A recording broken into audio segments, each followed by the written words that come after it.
I'll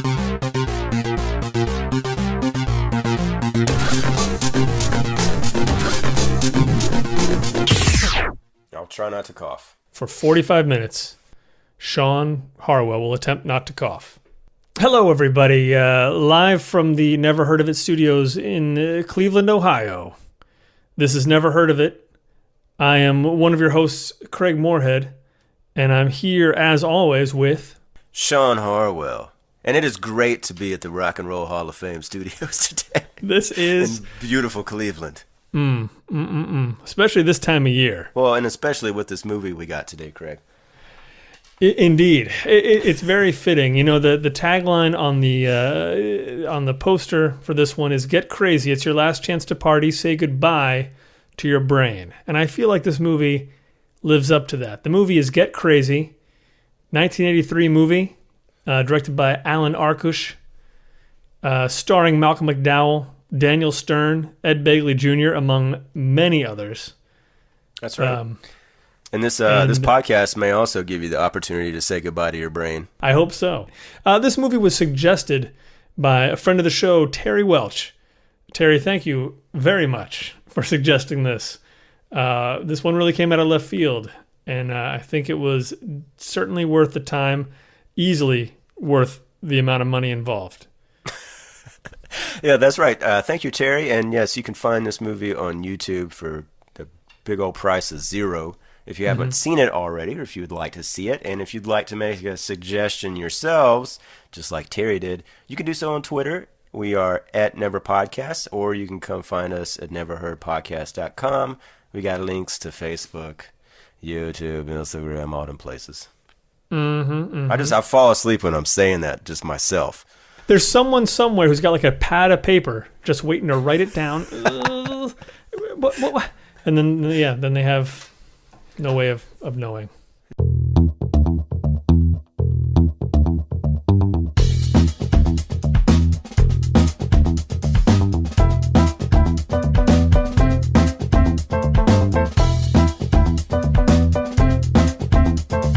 Boy, this movie has some serious fans to it. And sure. You know, I don't know if it quite falls into the cult canon. That somebody else can decide that.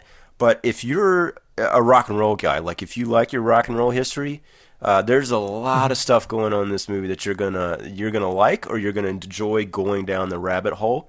For starters, it was inspiring. We'll get all this more, but the director worked for the Fillmore East, which was Bill Graham's theater in New York, which was sort of like an offshoot of the famous Fillmore in San Francisco. And that was, I think, 67 to 71, I read today. Go look at Wikipedia at the number of live albums recorded at that theater in New York. It is staggering. I mean, the Allman Brothers, Joe Cocker, Miles Davis, Grateful Dead, Iron Butterfly, Jefferson Airplane, etc., Taj Mahal Mountain, etc., etc., etc. So I love all that stuff, and like I got a real education today looking into this movie a bit more. So just wanted to get that out there. If you're a rock and roll dude, you got to see this movie. It feels a lot like a concert film, shot a lot like a concert film at times. Yep. But also can be very surreal. Apparently, the director said the only way he could get it made at the time was to do an airplane version of it. Like he wanted to do kind of a straight version of right. of working in one of these kind of venues, and they're like, nope, that's not going to work. So to his own chagrin, I guess, he's characterized the movie as having 3,000 punchlines and 1,000 jokes. What a great quote, right? I know. I love that quote, and I think it's absolutely exactly right. Like the movie has a constant pace of things hitting. Some things are not jokes at all, but honestly, and I feel like he doesn't like it. It's certainly not what he wanted, what he set out to make. But I would say it's sad. But it's one of those things that it's so fun to watch. At least for me, it's so fun to watch that it looks like it must have been a blast to make. It's like nothing. It's sort of very breezy. Nothing really matters. Yeah. Which is maybe one of its weaknesses too. it doesn't really matter what happens to any of these characters or whether or not any of these characters get what they want. I don't know. I had a really fun time with it. I think the gags were constant. There were like good, just physical gags. A movie like this could come off strident and just like too loud and obnoxious, and it never does. Like, not for me anyway. How did you feel about it, Shawn? Kind of the same, you know. I think it's definitely an easy breezy kind of experience to sit through, and I thank Terry for sharing the trailer for us, because I do think that prepared me a little bit for, you know, watching a movie that's trying to do like the Zucker Brothers thing. You got to be in the right frame of mind a little bit here, and like this, if you're not familiar with it. And I can't remember if they specifically called these two movies out in the trailer. I want to say they definitely mentioned Airplane, but you know, if you're imagining Airplane and the Blues Brothers, at least the concert part of the Blues Brothers, having a baby, I think Get Crazy is definitely that movie, right? Yeah. I mean, I think that's a fair assessment. That is a very good point. I wrote down that exact same thing. And it has a lot of what I like about both of those movies in this movie. I don't think it works quite as completely well as either of those other two movies. It certainly does not have the plot that the Blues Brothers has, and it certainly does not have, I think, the sustained level of, you know, winner jokes that Airplane has. Right. And I think, you know, that'd be something interesting to get into a little bit later. Remind me, we'll come back to it, just as far as like, okay, like what makes Airplane work when doing that, like, constant gag thing, and maybe this work a little less. But on the whole, man, I had a blast with it. I mean, I think, like, you know, the plot is sort of inconsequential. You know, as best I can tell is you got this guy, Max, that owns the theater, played by Alan Garfield, whom you'll recognize. He's been in a million. He was in The Conversation. Like, I had to look up what he was in, but he's been in a million things. Yeah. So he owns this theater. I guess he might be the Bill Graham character of sorts, and he's putting on this show for New Year's Eve, and that's what they've done for every 15 years now, I think, and this one's going to be the biggest of all. But then, you know, he has what he thinks is some sort of heart condition problem. It turns out he had Chinese food and it didn't settle well. But cut to the black helicopters, and like literally, like, it uses the subtitles, the bad guys. And you're close on Ed Begley Jr. and like I immediately was like, well, okay, I'm gonna enjoy this. Like, what is he possibly going to be doing here? Yeah. And you know, he and there's two other guys, one of whom is, I think, Fabian, who was, I just didn't know who he was, but I think he's also, you know, one of these like Dick Clark guys, singers. Like, you know, he had a couple like top 40 hits or whatever back in the day, in like early days of rock and roll or whatever. And the movie's littered with people like that. You know, you got Lou Reed in here. You got John Densmore from The Doors. Lee Ving from Fear, who I did recognize. And then, you know, there's a couple others that I didn't even know. But so I think the bulk of the plot is basically they're trying to put on the show. Ed Begley Jr. wants to stop them. I mean, I don't even know why he wants to buy this building, other than the obvious thing of to make money. But I think the lease is ending anyway. I mean, there was some bit about, there was that great line that Bigley's like, 88 stories are going up and rock and roll is dead. Oh, yeah. I mean, it was something like that. I mean, it was just ridiculous. Well, he has a whole model built where the concert venue blows up, the scale model blows up, and then the 88 stories like rises out of the new model, right? Yeah. It's just one of many gags just happening.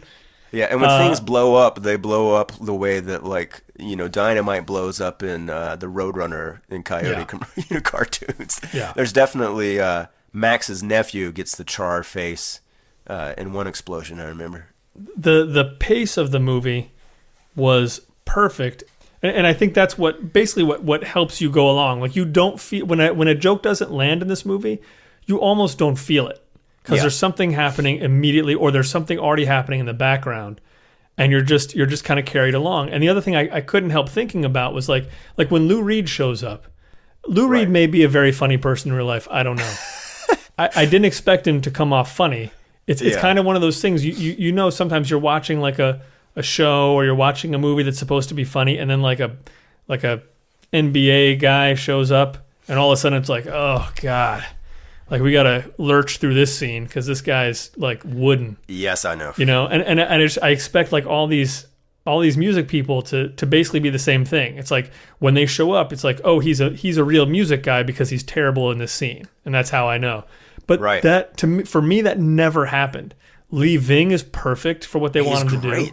Yeah. Lou Reed is perfect. I mean, maybe he's just a super funny guy anyway. But to me, like, he's absolutely deadpan and never seems like he's over it. Like, his whole story is completely bizarre. Right. But I love, like, everything. All of his reactions to things are so good, and it just felt like that was part of it. Is like the pace within the scenes and the editing, just like it just carries you the whole way through. What I was going to say, I think you don't get that a lot of times from musicians in movies, probably because the directors and the people involved are not like Alan Arkush, who worked as an employee at the Fillmore East and who made Rock and Roll High School, right? You know, and who worked for Roger Corman and kind of came up through that. And he clearly knows his crap. Like, I did not realize, Craig, I think the first time we see Lou Reed, he plays a character named Auden, who's like supposedly like, you know, the poet of our times who hasn't done an appearance in years, and he's a recluse. And Max, the concert, you know, theater owner, is, I'm gonna get him on the phone. And so he calls him, and you see the other side of the phone conversation. That's the first time you see Lou Reed in his place. Yeah, it's a really weird shot. It was staged weird. It's like you hear dripping in the background.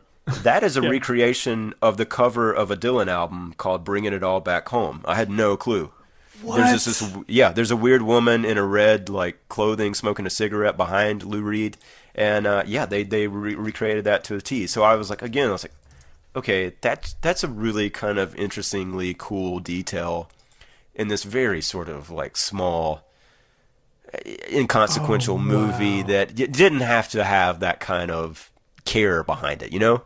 Right. Especially when it sounds like he found out in the making of this that it was probably never even going to be released, you know? Yeah. And there was some sort of like craziness going on with the investors. But I liked that, and I like even the, you know, yes, I agree, like the non-actor musicians were really good in this and really fun and big and broad. I thought Malcolm McDowell was pretty great, and he sang, that was really him singing those songs. I guess that was in his contract that he wanted to do that. He was great too. Like he was like know, like a perfect like 80s rock and roll, like slightly heavier version of Mick Jagger of sorts, and played it great. I mean, and I didn't expect that because I just thought, okay, he's in this movie. There's no way he didn't phone in this performance. There's no way, right? You know, you keep expecting somebody to just phone it in. Yeah. And somehow they don't. Daniel Stern. Yeah. How do you like it? Like what? Working here. I like it a lot. No one in this movie looks like they don't want to be there. Yeah. And it's ridiculous. The one of the last couple scenes of Malcolm McDowell in a bathroom talking to his genitals. His very high pitched penis, which I loved. Yeah, it's incredible. And actually, yes, I was gonna say I felt like that might be an album cover, and now I want to go back and watch it again and see how many album covers might be in this. It could be. The thing about the Dylan one I found in the New York Times review, which is pretty brief, but it was actually Janet Maslin, and she kind of liked it for what it was, but definitely said it's not for everyone. Right. But you know, and also I do kind of wonder if like, okay, this is going to be the next Airplane, like if that's what the agents or the managers or whoever's doing the casting is like selling on people. That was only 3 years earlier, so you know maybe that had some sway at the time. But yeah, it's really difficult to imagine a movie like this getting made with, I'd say, like that level of talent and commitment, I guess. It feels like it anyway, you know? Yeah. And being able to pull it off this way. And being able to pull it off is, yeah.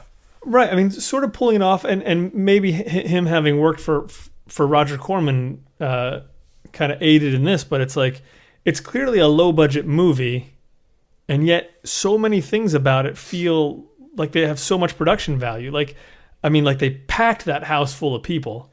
Like they don't try and fake how many people are in that auditorium. Yeah. You know? Well, they shot it actually at the Wiltern Theater in Los Angeles, which I've driven past 8,000 times. So I'm sure if people are listening and familiar with that place, I think that's where they shot it. Yeah.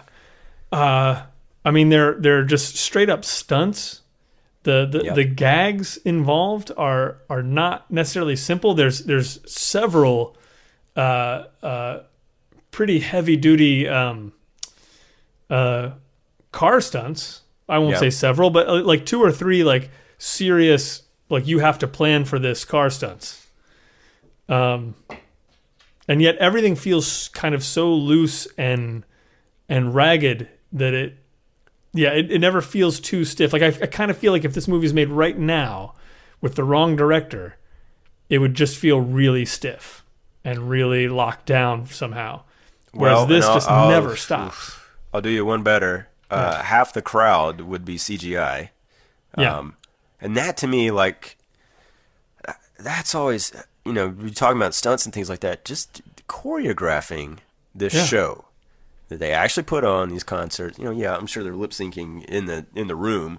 Right. But, man, that stuff is not easy. And getting a crowd to, like, stay energetic and be there and they use the crowd a lot. I mean, a lot of the gags come out of that. And, you know, they fill it up. And then the music performances themselves are good and interesting and well shot. And, like, it doesn't...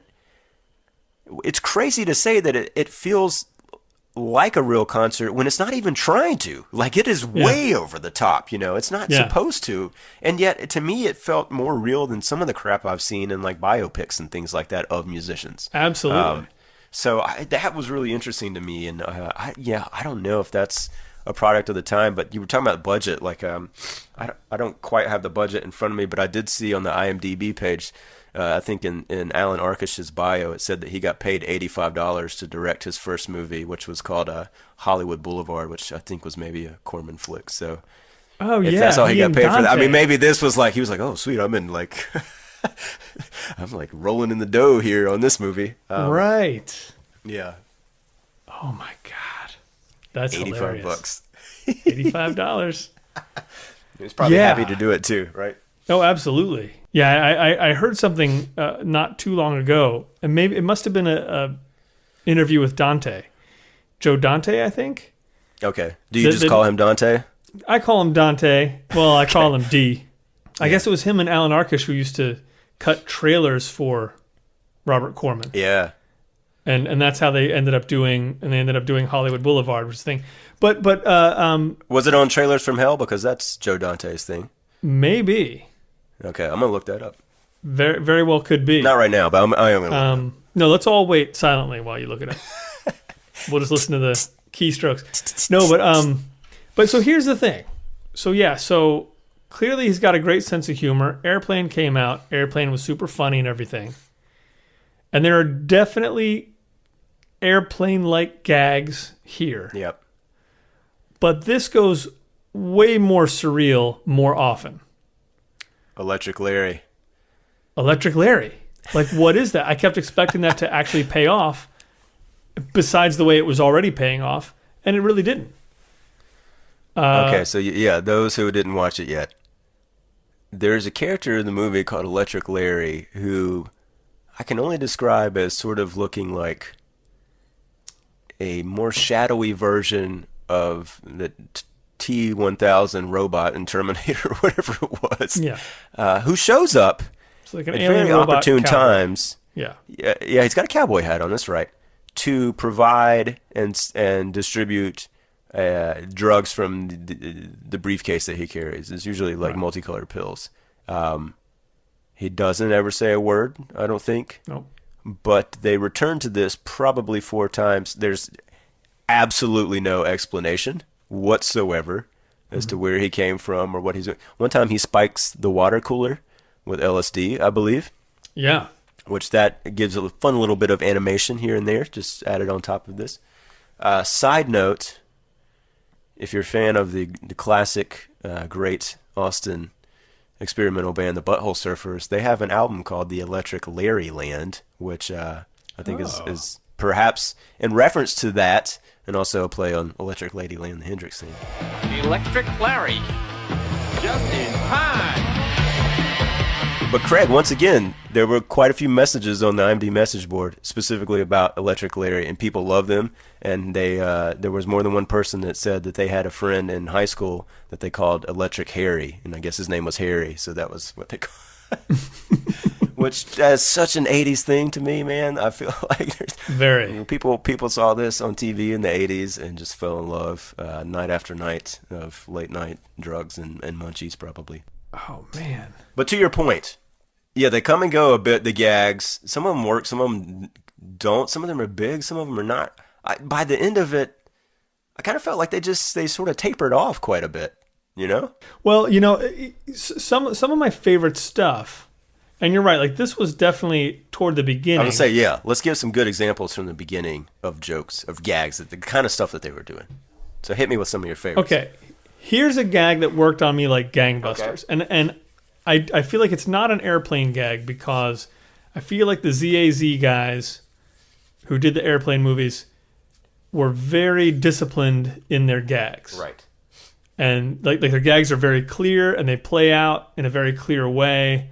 And there's kind of like there are very few times, but very few times where something happens that is just completely like, what was that? Yeah, it's just weird and is there to make you laugh. Like most of the times, there's a clear kind of setup, payoff somehow. Agreed. Whereas with Get Crazy, a lot more surreal stuff. Again, 3,000 punchlines, 1,000 jokes. So there's one scene where this girl's in a bathtub and she's talking to her friend.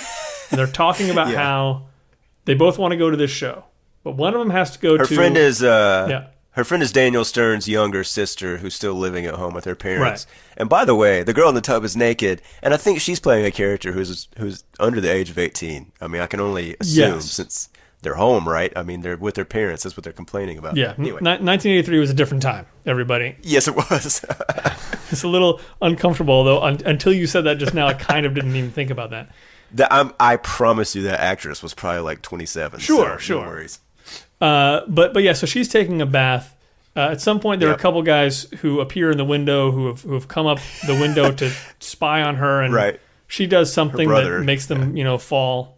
And that's not the weird part. The weird part is at the very end of the scene, when the conversation is over, or coming to a close anyway, a man in a scuba suit stands up out of the tub. He's been in the tub the entire time, and she says on the phone, she says, I gotta go, Tommy's here. And that's it. Boom, that's it. And he was underneath the bubble bath. Yep, he was down there that killed with me. the snorkel. It killed me. And it's not particularly amazing, but again, I will just say this, because of the pace of it, because they didn't like wait around like, oh well, we better not cut so that everybody can laugh before the next scene starts. Like they know there's no point sticking around. Like it's funny because it's quick, boom, which is very much, I feel like, a rhythm that's happening today in a lot of comedy, where you're not waiting around for the joke to land. Like it is a drive-by joke. It's going. It's already gone, and you got to keep up.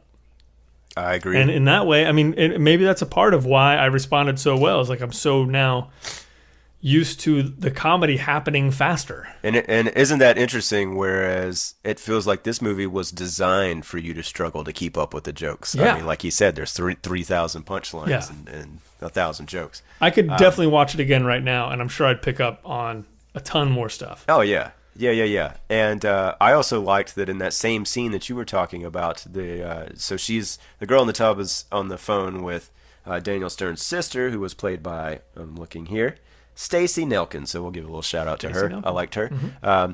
So when you cut to her in her room, she's like pacing around, and it's already been established that she's a huge fan of Reggie Wanker, which is the Malcolm McDowell character. Oh my God, I remember this. And she's got this poster of Malcolm McDowell on her wall that has eyes that are following her, and then at the end of the scene when she walks to the room, like a tongue that sticks out. Which it just like I liked it because I totally did not expect the snorkel guy to come out of the tub. I didn't expect the tongue at the end, but like that whole sequence is like Yeah. Yep, everybody's just pervy for teenage girls. Yeah. It is definitely a throwback in that way. Like it is Yeah. super pervy. And I'm trying to think now because I wasn't thinking when I was watching it. Like I can think of a lot of the instances. The women certainly seem to be in control. I mean, there's, it's not like there's weak female characters in this thing or strong female characters. They're Or strong characters, really, of everybody's any just a kind, character. when you think about it. Yeah, they're just all characters. Yeah. But they're memorable. And, like, they're having a good time.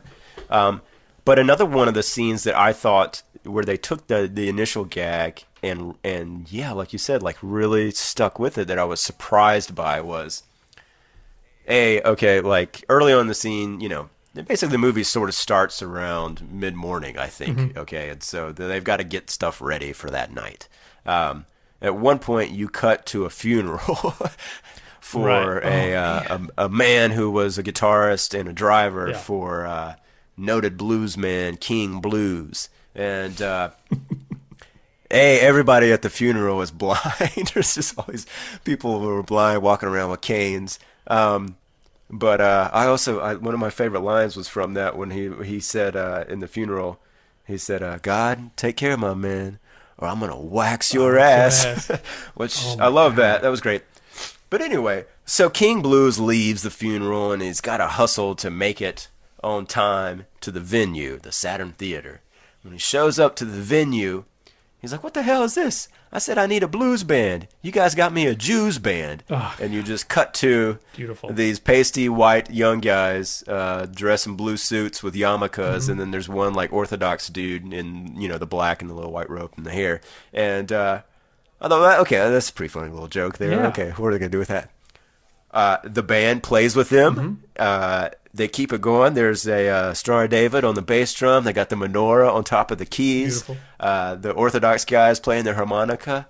And I was just like, this is pretty funny. Like, it keeps paying off. And then at the end, he invites them to come on the road with him. And, like, they go and they get another last little moment there as the band, the backup blues band of Jews. And, that was one of those things. I was like, okay. I don't know, like, if I'm writing that, I'm just like, okay, there's the Jews band, that's the joke, ha ha ha. But he's not actually going to play with them, right? And, I was kind of happy to see them take that and run with that. Yeah.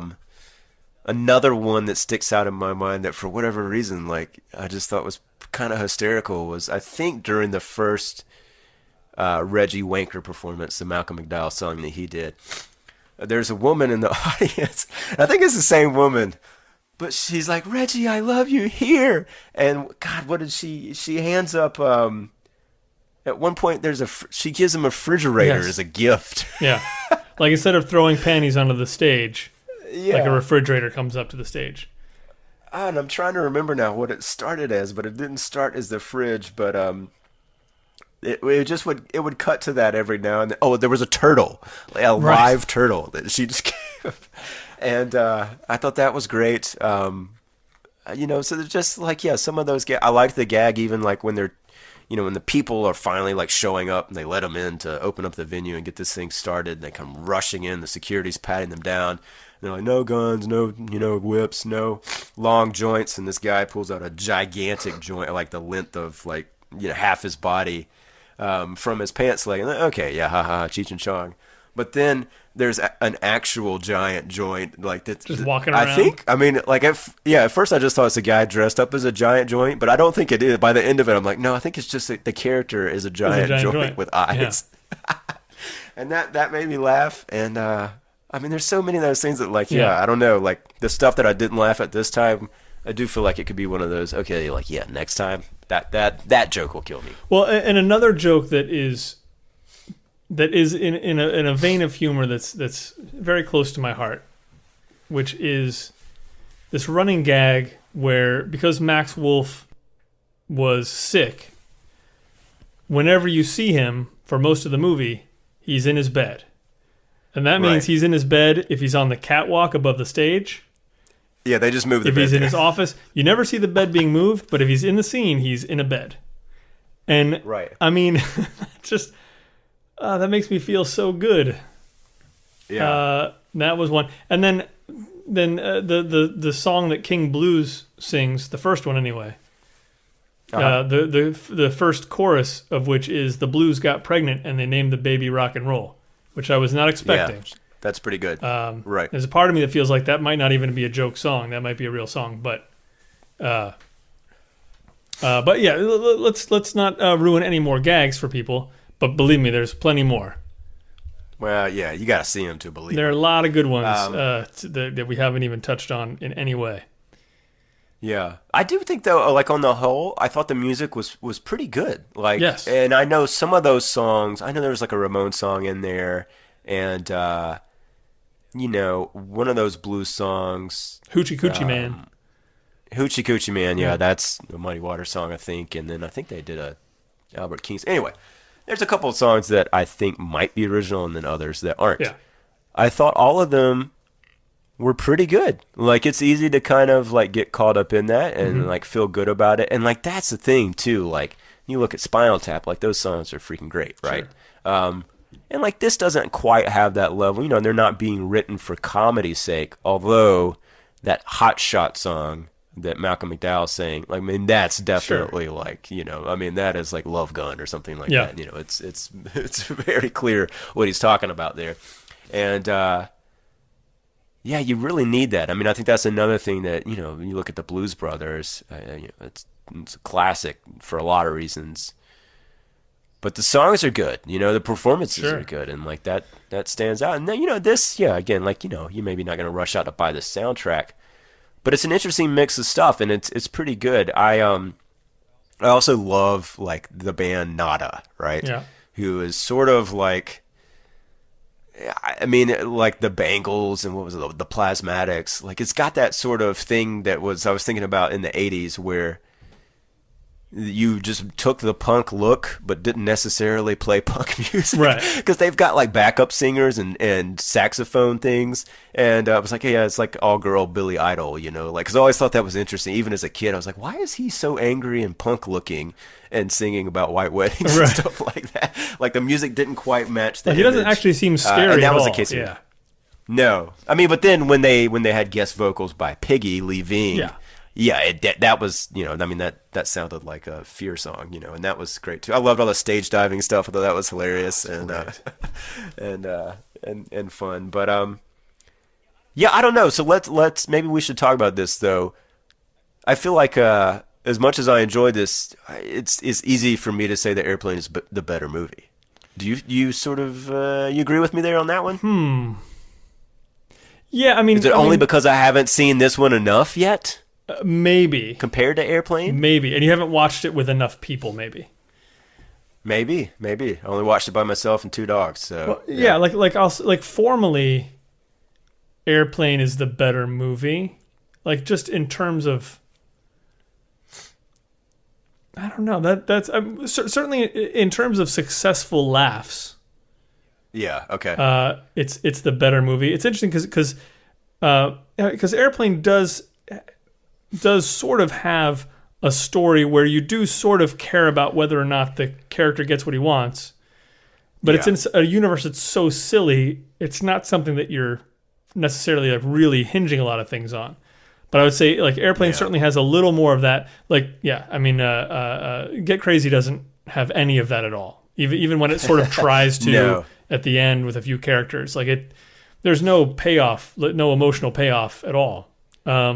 No, you almost feel a little bad for Daniel Stern because he's kind of the straight guy in the whole thing, even though he's a perfectly likable, laid-back dude, you know, and like he's got a little bit of a love story there, but it's so less interesting than anything else going on in this movie. And like one thing I think that is a key difference between this and Airplane is the sheer number of characters in Get Crazy, I think, dwarfs Airplane really, even though you've got all those passengers on the Airplane. Right. It felt like they're using all the extended cast much more in Get Crazy. Yeah.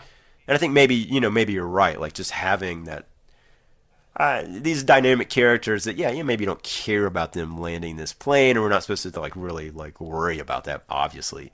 Maybe it's a little easier to just, at least for me, to get wrapped up in that story versus the actual skeleton that they're hanging all the gags on and Get Crazy. Right. Yeah, there's nothing really to, if for any reason you're not totally won over by the humor and get crazy, you'll just stop watching it.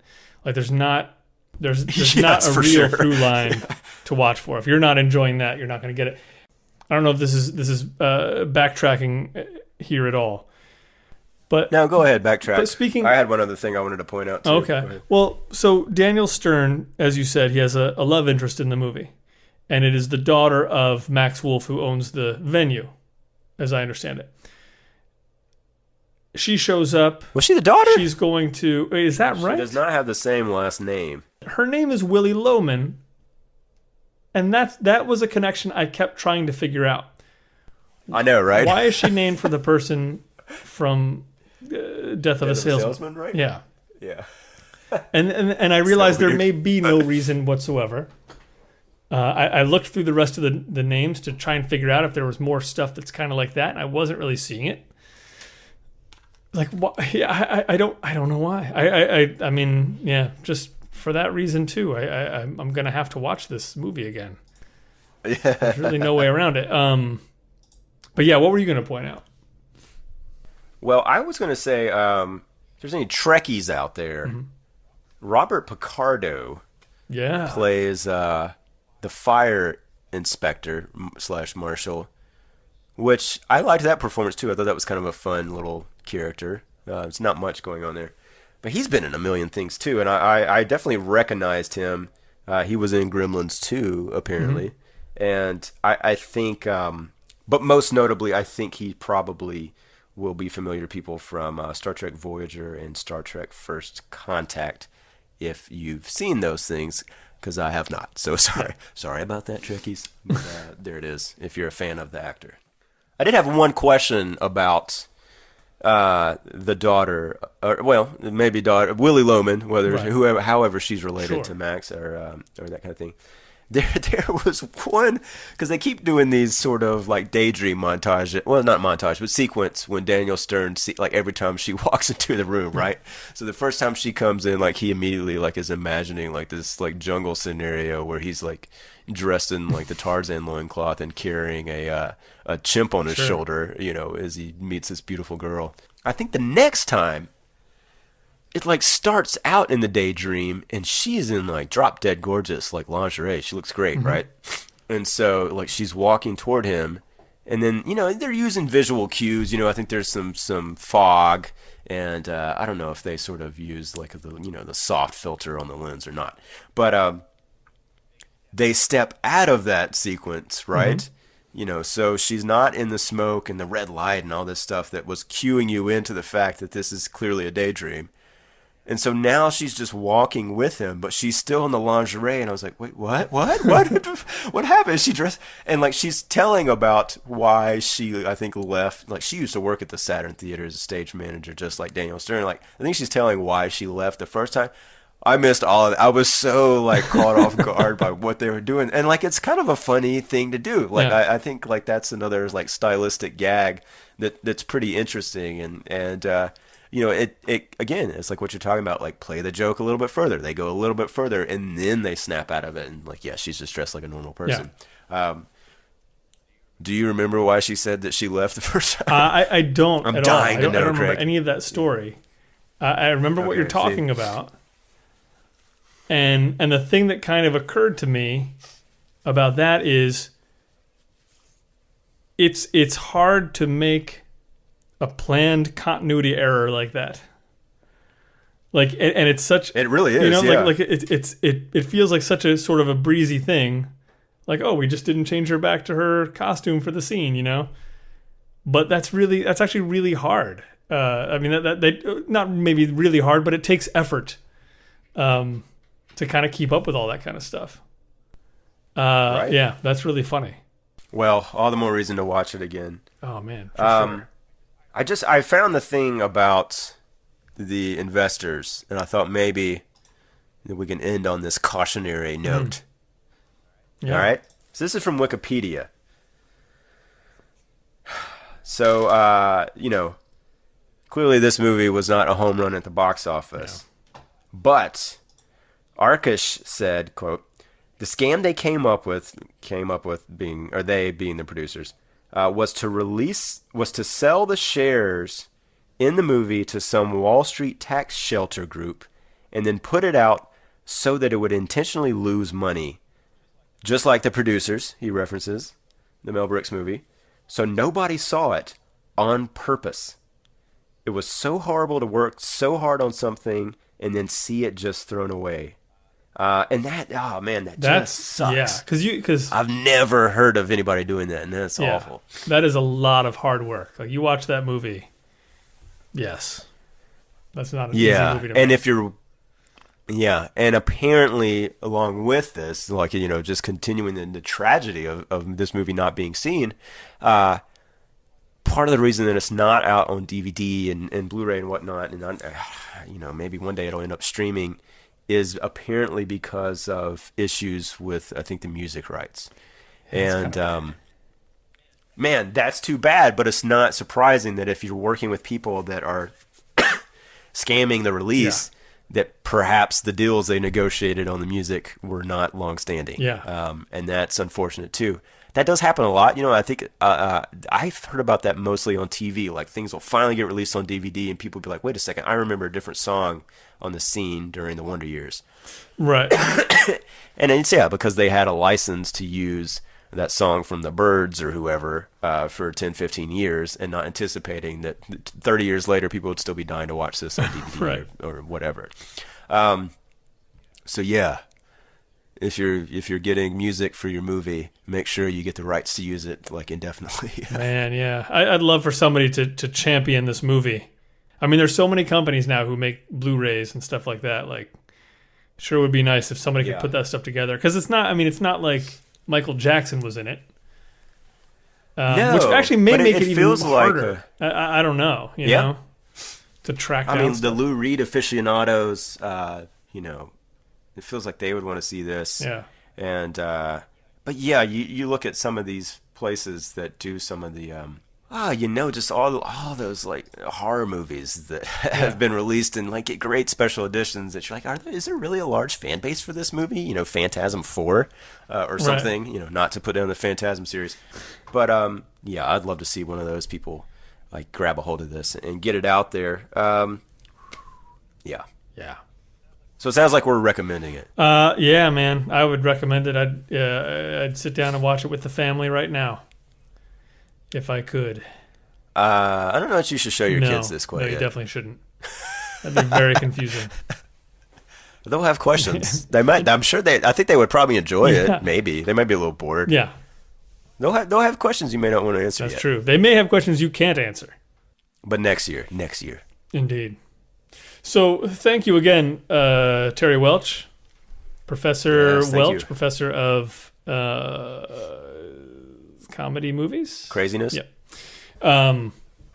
For suggesting this movie, that was a fantastic suggestion, and one I don't think I would have ever gotten to had I not heard it from you. Hey, why don't you come back next time? We're going to talk news and whatnot in our mini episodes. It'll be brief and informative and probably a little bit fun. Let's hope so.